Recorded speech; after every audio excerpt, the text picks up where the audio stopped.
Has a film ever made you cry, gave you goosebumps, or made you so happy because something truly affected you? How do they do that? Listen, baby, ain't no mountain high, ain't no valley low, ain't no river wide enough, baby.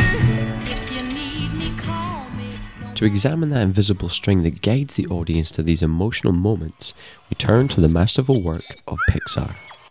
Now, you probably know their films, their characters, for leading the way in animation, for their genius directors, the brain trust, and the way they talk about story.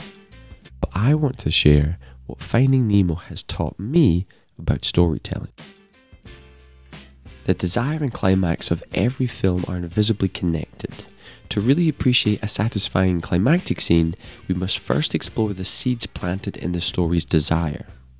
I promise I will never let anything happen to you, Nemo. Out of Marlin's desire to never let anything happen to Nemo comes his flaw. Marlin's genuine care turns into overprotectiveness, which is really an external manifestation of his inner insecurities.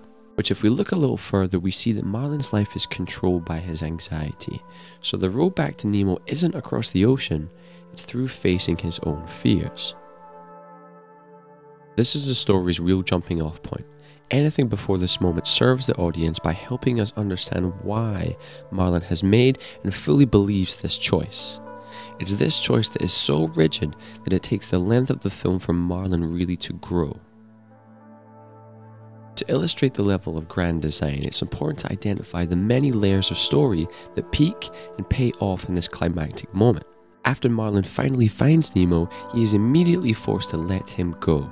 This is a physical action that represents not being able to let go emotionally of his fear of the sea. Before letting go of Nemo, he first had to develop the courage in himself. It's this choice to trust his son's ability, despite his own fears, that really shows Marlin's growth.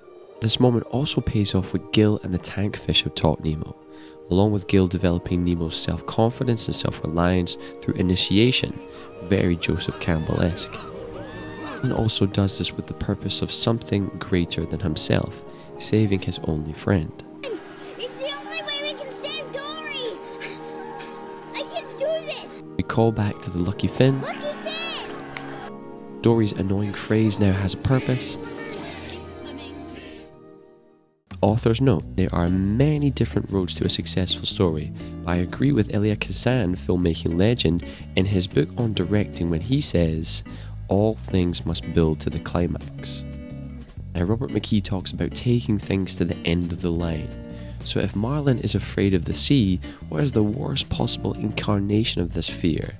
Whatever that is where the story must go, not just for dramatic reasons, but to really force Marlin's growth.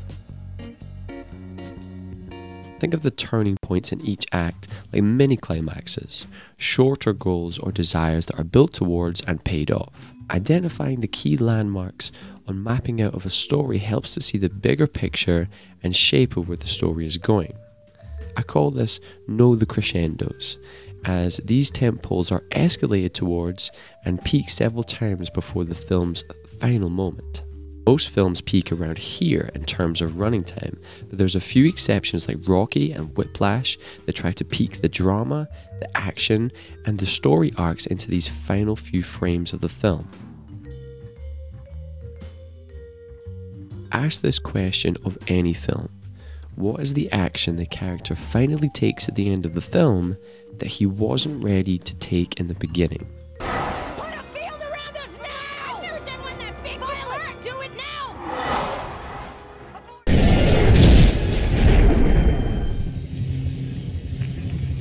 That's my girl.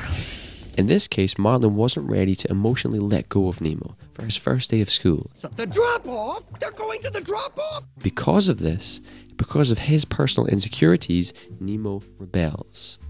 So not only does Marlin need to face his own fears to get Nemo back, it also was the catalyst for losing his son and setting the story into motion. Marlin has many tests and trials of letting go for his own character development to help prepare him for the ending of the film. He is finally able to do what he needed to in the beginning. This is the question that is being asked in various forms in every scene of the film. Finding Nemo, the dramatic question could be, will Marlin let go despite his own fears? Every scene is a play on this question.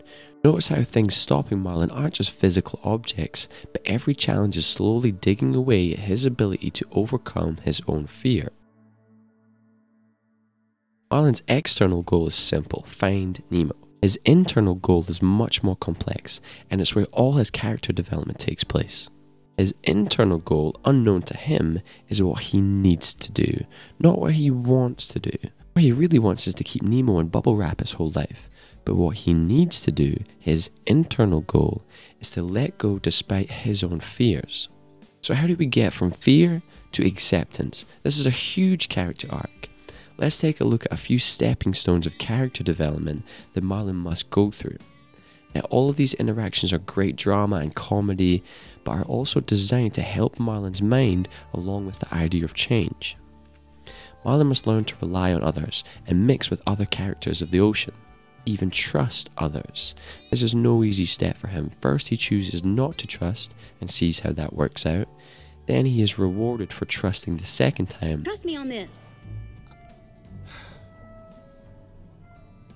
Allowing him to progress on his journey.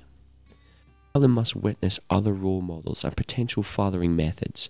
Broadening his perspective allows for growth. Oh my goodness! Whoa, kill the motor, dude. Let us see what Squirt does flying solo. He must learn to let go physically to the unknown. He must learn to risk his life for somebody else, the only person to care for him, which is tested again at the climax. These first 5 elements are more macro, covering the overall theme and direction of the narrative. Now let's zoom into one specific scene and see how this grand design is crafted on a much more micro level, satisfying the short-term goal of the scene, but also fitting into the bigger picture of the story. As one of the later obstacles for Marlin to overcome, the stakes have to be raised, and the whale capturing provides a level of desperation for Marlin that really forces him to make a difficult choice. If we consider that dramatic question, will Marlin let go despite his own fear, this scene is a physical manifestation of that question. Marlin is put into a situation where he must choose to be angry and live out his habitual behavior, or let go to that dark, unknown, possible death. This scene allows Marlin a moment to catch himself in the act of saying something. This scene gives him a chance to reflect on his current behavior and how his default responses have resulted in the past. You can't speak whale! Yes, I can! No, you can't! You think you can do these things, but you can't, Nemo! On the macro level, we want to reach Sydney and save Nemo. But on the short-term goal of this scene is to escape. Different methods are tried and panic begins to set in. Dory is her usual easygoing self, but this allows for a necessary reference point of calm as Marlin gets frustrated as he wants to prove her wrong. So where's the conflict? They need to escape, but they can't. They're closer than ever, but now they're stuck. Not just the situation, but each character's method of dealing with the situation is completely different. This creates conflict. The conflict is raised when escaping is no longer the main issue. When the conflict becomes more serious as a matter of potential life and death, this also adds immediacy to the scene. The scene changes many values over a very short time. The scene starts out as free and then into trap. The scene escalates to the values at stake being life and death, and Marlin is rewarded by his choice of letting go. The whale actually assists his journey heading in the right direction. The result of this scene brings us closer proximity-wise to Nemo, but also emotionally, Marlin has experienced some positive reinforcement from making a choice despite his fear.